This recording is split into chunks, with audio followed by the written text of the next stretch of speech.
expecting to be up so soon. Right, okay, so first of all, I was speaking to Dave the other day on the phone and he said, take as long as you want, talk about what you want. So, thank you very much. My name's Kev Rider. Good night. No, seriously guys, my story, the life path, my choices I made, my beliefs and how they were created. Have we got a laser on here? Yes, the middle one there, in the bottom. Oh, that's me. Oh, that's me there. Can you believe it? Right, okay, why am I showing this photo? Because basically, Dave just said we all have a story, okay? And we all have a story to where we've got to in life. And that story often determines where we're heading in life. We have baggage. We have a story that we carry, that we tell. And when I listen to people on the phone, when I'm prospecting, a lot of the time I listen to the story they tell. And I think, are they ready to start changing that story and making a difference? Or are they going to keep carrying that story around with them that's going to prevent them from being successful in Clean Easy? In other words, are they ready to take responsibility, or are they going to keep playing the blame game? Well, your story starts to get formed as a child. And knowing now that I'm what they call a popular sanguine, does anybody here quite new to Clean Easy? Only just really started? Okay. As you go through, you learn different skills, you learn different things, and there's personality styles. And popular sanguine just means that basically my biggest motivator is fun. If it's not fun, I'm not interested. But I also, the popular bit means I like to be liked. And at that age, I'd already started to identify who the popular kids were and who the kids weren't that weren't popular. And I noticed that the swats and the geeks weren't that popular, but they were really clever. And the thickos and the yobbos, or the idiots, weren't popular either. And I quickly learned that if you want to fit in and make lots of friends, then you need to be average. Okay? And I already started to form this average opinion of myself at that age. And I found that if you weren't the best and you weren't the worst, then people liked you because you fitted in. And I just wanted to be liked. I just wanted friends. I just wanted to have fun. I just wanted to play around. But I also knew from an early age that I wanted to work for myself for some reason. Okay? So, besides getting average results, besides doing average all the way through school, C's and things like that, I then thought, I'll go and get an average job. I'll get a trade. I'm never going to be an astronaut or a banker or anything like that, so I'll get what I perceived. Now don't get me wrong, I think there's some fantastic joiners and cabinet makers and stuff out there, but I thought, I'll become a cabinet maker and I'll work for myself. So I went and found out what I had to do to become a cabinet maker, and at the age of 16 it was move all the way to Nottingham, which was the first one-man band cabinet maker I could find that was willing to take someone on, and at 16 I wasn't prepared to do that, so my life path started to change already. So I started to lower my dreams, and instead of becoming a French polisher and a cabinet maker and making quality furniture, things that I was passionate about, I started to reduce my dreams and think, I know, I'll be a bench joiner. I can do that in Dewsbury where I live. So I went to college to become a bench joiner, and I got a job working for a private firm. Turned down a job working for the council, which again, my career's advice was, oh, don't go work for the council, they're crap. That was from my dad, who had never worked with the council. Be careful who you take your advice from, okay? So I went with a private firm, ended up on £29.50 a week fitting aluminium windows, okay? Never even touched a piece of wood since. And I wanted to be a cabinet maker. Lads that I were at college with that went and took the job with the council, 90 quid a week, they'd been given all the tools, fantastic training and everything else, and I thought, God, where am I getting my advice from? So, after flunking as a cabinet maker, I thought, right, if I'm going to be a wood butcher, if I'm fitting aluminium windows and things like that, I'll go join the army and I'll become an engineer. So I went into the Army Careers Office and I says, look, I'm wood butchering at the moment, I want to be an engineer and then I can blow bridges up and learn how to do this, dig trenches, drive tractors, JCBs, all that. I can do that sort of stuff, it's fun. Again, my biggest motivator was fun, okay? So I went to the Army Careers and the guy says, well look, how quick do you want to get out of being a joiner? I said, as quick as possible, I hate it. He says, well look, join the infantry and you can get in the army within 3 months. If you go on the waiting list for the engineers, you're going to be 3 years before you can join the engineers. He says, but if you go in the infantry, once you've done your basic training, go slam your tabs into the sergeant major, he says, and you'll get transferred within another 2 months, and you'll be in the engineers within 5 months' time. I thought, fantastic, that's my plan. Again, be careful who you take your advice from. Okay? Because I walked up to the sergeant major, did my basic training, walked up to the sergeant major, slammed my tabs in, saluted, went, sir, I was told by the time I got to regiment I could transfer and get into the engineers. I'm looking around and I went, sir, what are you doing behind the desk on the floor? Okay, he was absolutely rolling around, literally in hysterics, thinking you must be crackers. He said, you are here for 3 years, lad, whether you like it or not. Okay, my heart sunk. I was gutted. Okay, but because I like fun and I'm an outdoors person, I were in scouts and things like that, I actually found I enjoyed the infantry. I enjoyed dodging bullets, I enjoyed jumping puddles, and I enjoyed sleeping in bushes for a fortnight and end, pooing in cellophane and peeing in bottles. Alright, I thought they were absolutely brilliant. Okay? So I stuck out the army for 16 years. But while I was in the army, I just remember this one little incident. It was something and nothing. It was a fleeting moment, a passing of a comment. And I was on guard one night with a corporal that we didn't really see eye to eye with. And he said to me that night, on guard, he says, do you know what, Kev? I can't even remember where the conversation came from. He says, do you know what? There's leaders, there's followers, and there's victims, and you just happen to be the latter. It was just something and nothing. It were messing about. But that word stuck in my head for years after that, and I was a victim. And it was not my fault. I didn't get promoted in the army because it wasn't my fault. My face didn't fit. I wasn't successful as a driving instructor. That wasn't my fault. It's just that some people are lucky and some people aren't. I'm just a victim. It's the way things are. And that was my story. Okay? And I didn't even know that until I got into personal development and I worked out where a lot of my self-beliefs had come from and realised how bloody stupid they are. And I allowed somebody else to dictate to me how I lived my life because of their opinion. Okay, and we are all guilty of that, and you've got to be careful of who you listen to and who you take your advice from.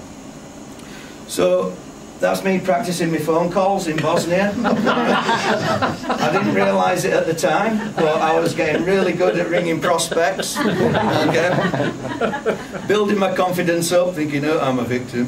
Okay, so I became a driving instructor when I came out of the army.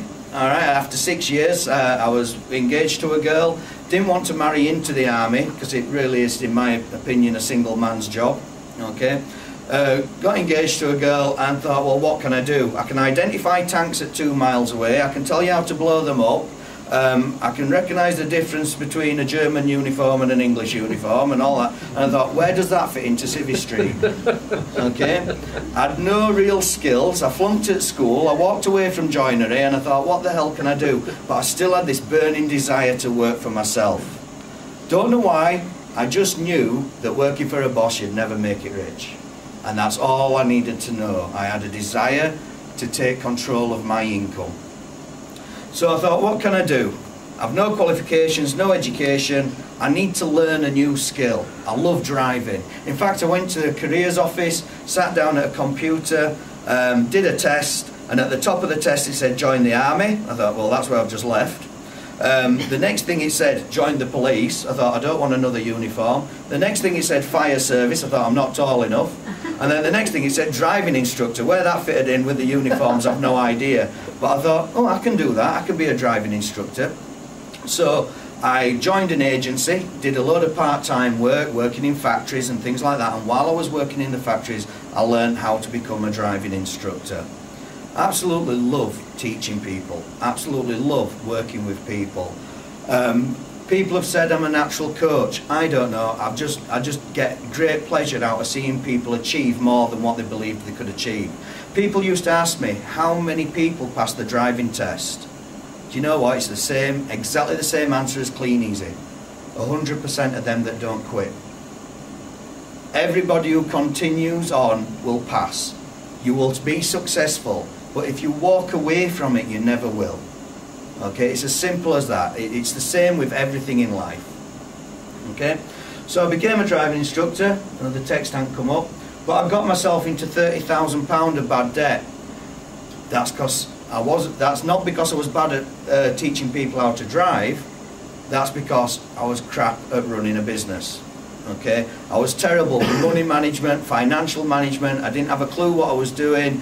I enjoyed teaching people. I was having the fun, but when it came home to actually counting the money and sorting it out and working out my expenses and everything else, no, it just all went in my pocket and it all got spent on whatever it was. And then when the tax man at the end of the year said, "You've earned this," I went, "No, I haven't." "Where is it?"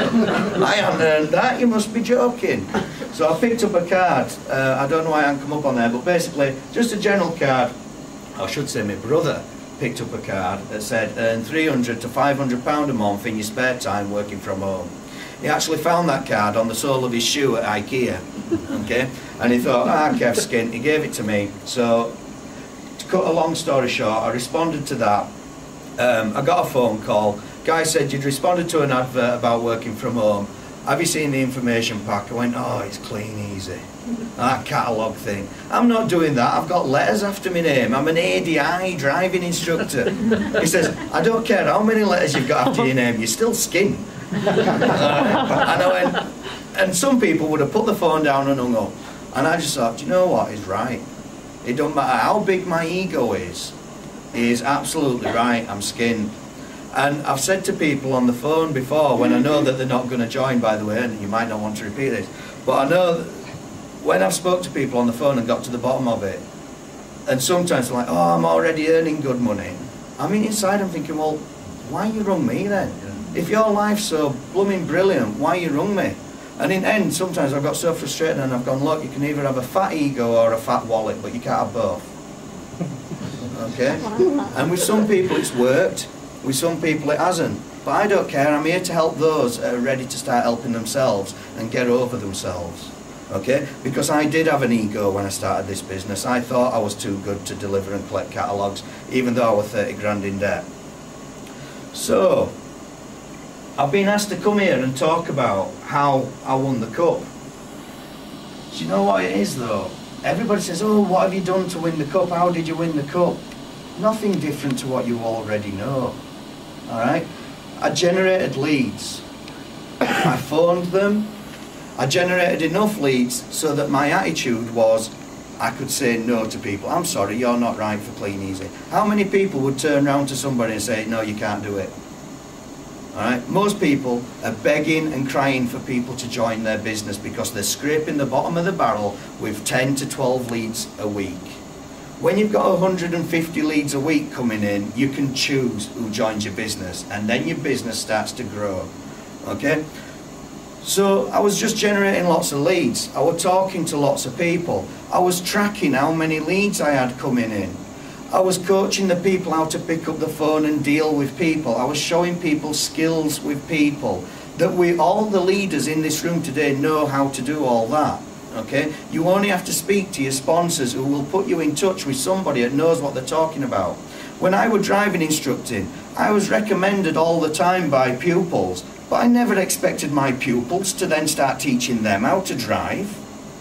Okay? That is my job as an instructor. Your job is to learn. Your job is to learn and recommend your instructor to other people so they can choose to learn. And if they choose not to turn up for their driving lessons, that's not your fault as long as you keep turning up for yours.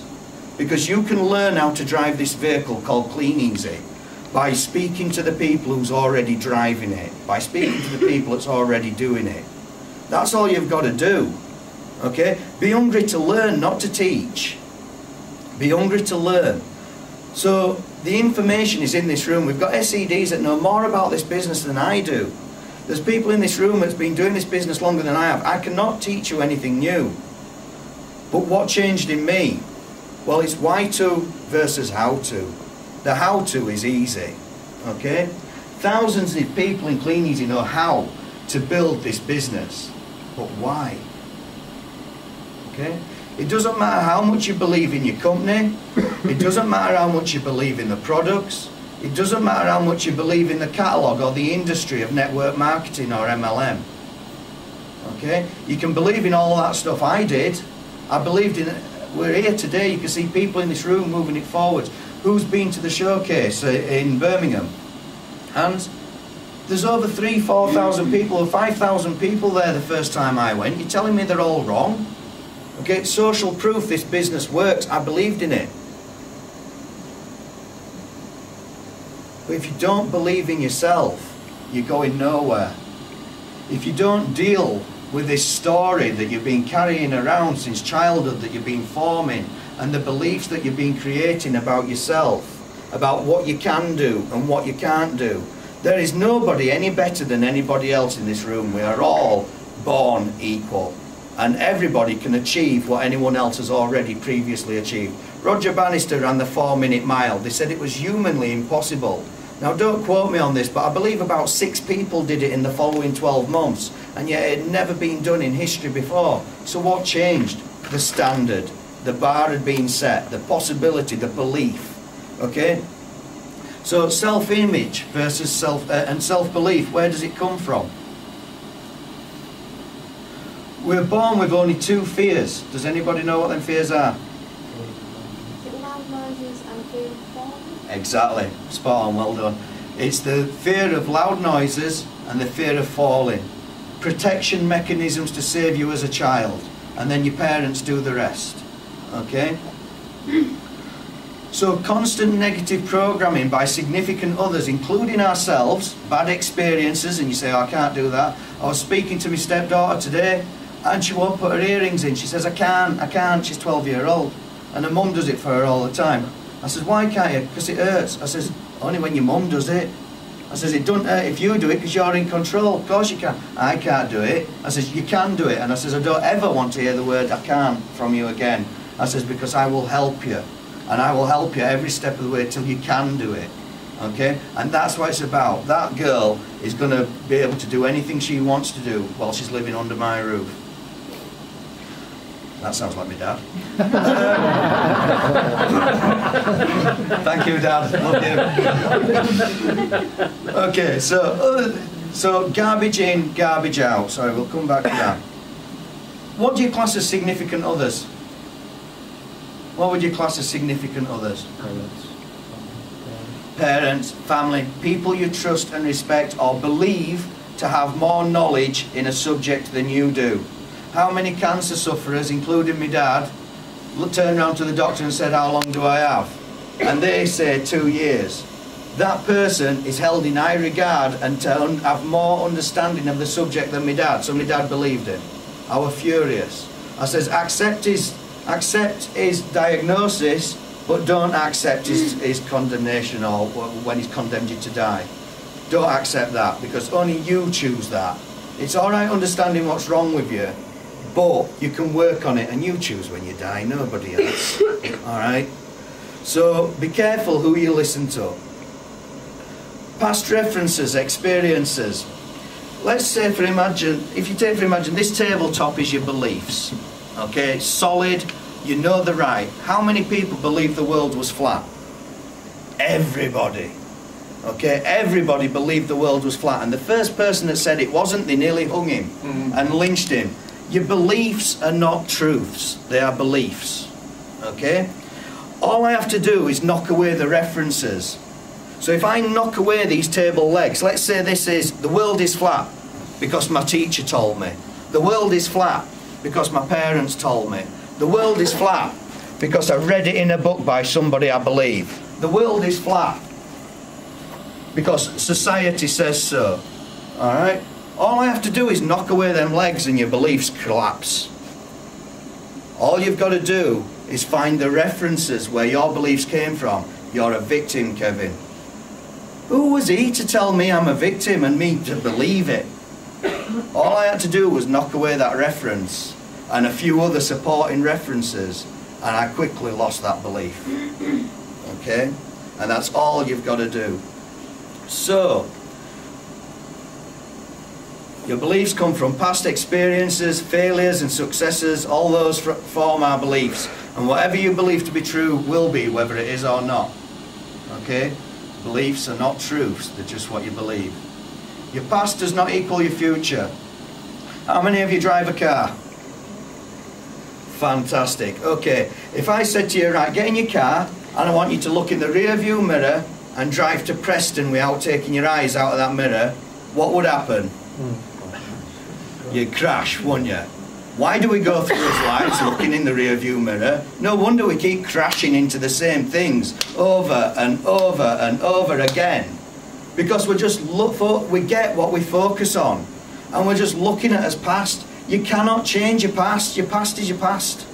It doesn't matter if you failed your driving test, you can always try it again. It doesn't matter if you failed in business, it doesn't matter if you failed in a marriage, it doesn't matter if you failed in relationships. That was then, not now.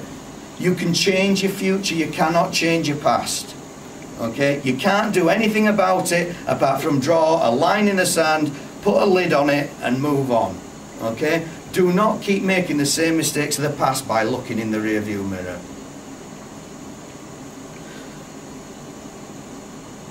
If you've seen that before, okay, please don't shout out. Who saw opportunity is nowhere? Okay, fantastic. Thank you for being honest. Who saw opportunity is now here? Okay, the first time I saw that, I saw opportunity is nowhere. We are negatively programmed.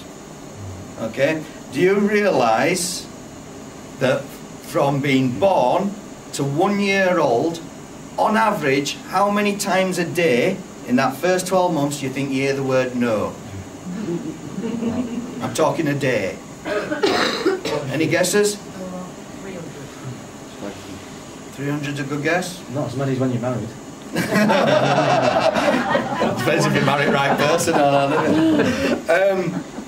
480 times a day is the average. 400, and I looked it up on the internet. Do you know why? Your kid goes near a cup of tea. No, no, no. You say it 3 times. Don't touch that fire. No, no, hot, no. All right.